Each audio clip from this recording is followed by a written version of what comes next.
This is the Blue Water Outlook Weekly Weather Briefing, April 15th, 2018. Well, it is spring, and we do have an active weather system moving across the nation, moving into the eastern U.S., impacted parts of the central U.S. over the last couple days. What's a bit unusual about this is how widespread the snow has been. Not so much the severe weather, but definitely a lot of snow.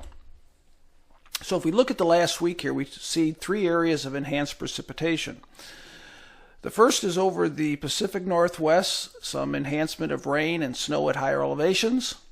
The second is a soaking rain and severe weather over parts of the southeast U.S. And the third is this area right here, and that came in the form of snow. And when I see yellow codes here, 2 inches of liquid precipitation, and I'm just saying that's snow, that's a big deal. So there were a lot of severe weather reports, generally reports of hail in Texas, high winds and tornadoes here in the central area from Arkansas down towards Louisiana. And then as we got towards Alabama, we had heavy rain. Look at some of these rainfall amounts, 4 inches, 4 inches, 4 inches here. Very heavy rain, 6 inches, 7 inches. But further north, it came in the form of snow. And take a look at this, 18 inches or more in spots. In the areas in red, 18 inches were estimates. And the areas in the yellow or greater were 6 inches or more. So very widespread over South Dakota in particular, but parts of Nebraska, Minnesota, northwest Iowa, and Wisconsin, as well as Michigan. And we still have that on the ground in many cases. Now, snow this time of year will melt. We have a couple scenarios. It can melt very slowly and managed with cold air in place. It can melt quicker with a very rapid warm-up. And in a worst-case scenario, we'd have the rapid warm-up with more rain on top of it. Because right now we do have that potential here in this lighter shade of purple. That's about 4 inches or more in this area. In some areas, as much as 8 inches. Most of this area, though, is in maybe the 2 to 3 inch range. But still, that's significant when that melts. Now, if you didn't believe me about those snowfall estimates, well, let's take a look at the actual reports. 14 inches, 16 inches, 20 inches, 20 inches. Foot of snow in spots here, 18 inches. So definitely a very heavy snow, and that has increased the vulnerability because that is going to melt. It's not going to take long, even in this cold air mass, it's still going to melt. So a departure from normal temperatures. It was a cold week again over the upper Midwest, and these departures here. Look at the blue, that's 10 to 15 degrees below normal. Purple is 15 to 20. And that's one of the reasons why we had this climatological anomaly of snow. You can get snow, and you can get heavy snow this time of year in that area, but it's getting more and more unusual getting into this time of April. But look at the temperature anomalies. That explains why we had snow and not rain. Now, we did have a couple mild days, and we're really struggling to get those temperatures up in the 50s and 60s over some growing regions of the U.S., but we did have some warm days late last week, and that did bring the 50 and 60 degree line up into the middle part of Kansas and Missouri and southern sections of the far U.S. eastern Corn Belt.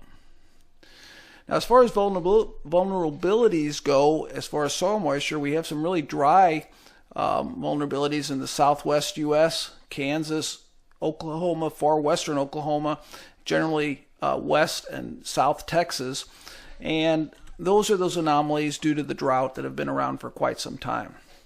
Now, we do have some wet anomalies as well due to the recent snow over the upper Midwest, and we also have, due to rain and snow over the eastern U.S., northeast U.S., some vulnerabilities that are on the wet side as indicated in green.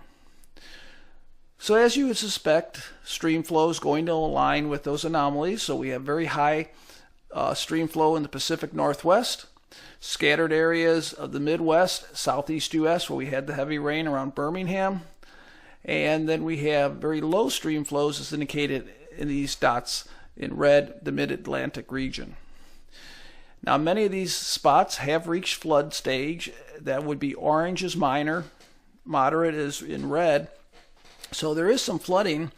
This is not as much or as significant the intensity that we saw earlier this season, but this is not unusual for spring. This is a peak time for flooding in many parts of the nation. So this week, the jet stream, we have an area of low pressure. Been talking about this, it seems like forever, dip in the jet stream. So again, we're looking at well below normal temperatures over a large part of the middle part of the U.S. This is being enhanced by snow on the ground. So we're looking at 15 degrees or more below normal over parts of the upper Midwest over the next 5 days or so. Now, as far as precipitation goes, looks like a fairly wet start to the week as the system moves off to the northeast U.S.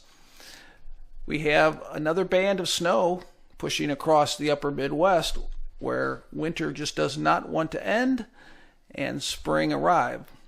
I wanted to sort of break out days 6 and 7, and the reason why is because one reason it's quite a ways out there and it's likely to change. But the other thing is we have some rain falling over areas that have been really dry and need that rain. So we need to keep an eye on that. Let's hope it does occur. That would be parts of Kansas and western Oklahoma, western Texas. Not a drought buster at this time, but any rain is welcome in those areas. I mentioned additional snow. Here we go. Additional snow over areas that have received snow recently. So it's looking a lot like winter still. And it's probably pretty sloshy as well because this snow is going to melt. April 20th through 25th, well, I don't see as much of the blue saying the jet stream's trying to lift to the north finally, but models are still showing below normal temperatures. It's probably averaging out. I think during the 6 to 10 day period, we're probably going to be moderating those cold temperatures because as we get into the 25th through 30th of April, you can see they're not as significant. They're just slightly below normal. So I don't see for winter weary areas with these temperatures that we're going to have a big break, especially the next week. But I do think it looks like it's moderating as we get into the latter part of April. So here's your departure week 1. Again, the middle part of the U.S. looks like it's going to be late in the period this week. Pretty wet week over the northeast U.S. And here's week 2. Maybe we can get some rain, beneficial rain in the mid-Atlantic, which is also running quite dry. Just wanted to show you weeks 3 and 4 real briefly, at least from the outlook from NOAA.